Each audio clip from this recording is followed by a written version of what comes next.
Yeah, and a quick reminder, the video you're taking a look at right now is from earlier when that fire was burning at its most intense. A much better scene out there right now. We do have Phoenix Fire Captain Rob McDade back on the line with us. Rob, you're so wonderful to join us for so long earlier and really describe the firefighting effort here. Can you update us on what's going on? Yes, great report, by the way, that just came in there. It's nice that that reporter was on the ground. He did a fantastic job of narrating exactly what's going on. I can let you know that our alarm room always gives us elapsed time notification. We just hit the 90-minute elapsed time notification on this fire. And for us, as in a very aggressive firefighting, department, when we arrive on the scenes, yes, even though it's defensive, we're very aggressive to make sure it doesn't spread. So we'd like to think that that was a good benchmark for us at the 90-minute elapsed time. When what we saw when we arrived, when we feel like we do have fire control, but a lot of the hard workers ahead of us, you saw those firefighters breaching through fences and trying to get in the gates. We're going to have to systematically go through every inch of that area with hand lines to hit hot spots. We can't have a situation where it can reignite. So again, I heard you talking about the water pressure. We work hand in hand with City of Phoenix Water. They do a great job. That's a very high demand on that water grid system that's in that area.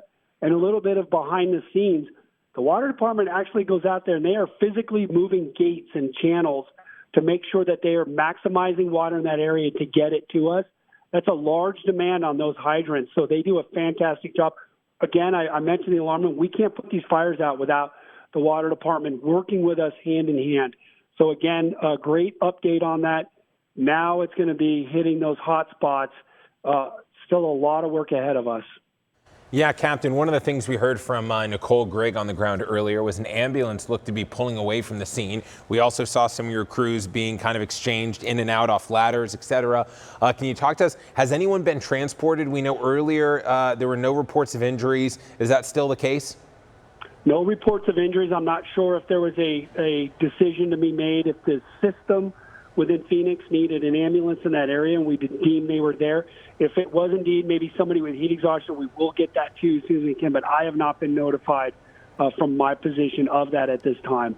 But again, very fortunate that we were able to do exactly what we trained for, laid those supply lines, made sure that life safety was taken out of it, and again, systematically through communication, we put up 4 ladder pipes, surround and drown, and now again, it's going to be up to the crews on the ground that we're recycling through. They've got their work ahead of them. We're going to have to go in there with tools and move and, spread all that out, hit it with water. So again, we're going to be well into the night with the hot spots. But I can't say that we do believe that we can declare fire control. And now, meaning that when fire control is, we don't believe it's going to be spreading anymore. Now we've got it in a situation where we're just going to hit hot spots for the next hours.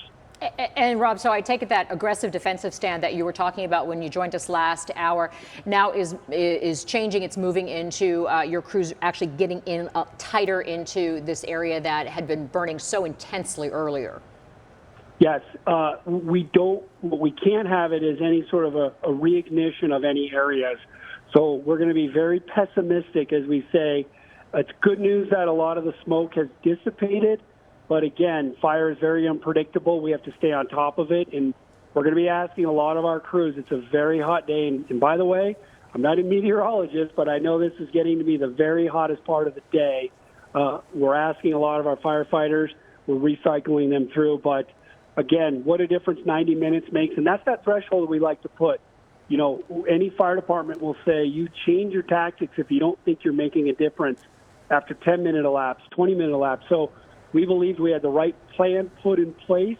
And again, 90 minutes later, we do have fire control. Captain Rob McDade with Phoenix Fire. Rob, thank you so much for joining us and updating us on the situation. That massive fire burning near 27th Avenue and Buckeye, and certainly some good news on the firefighting effort there. We'll be right back.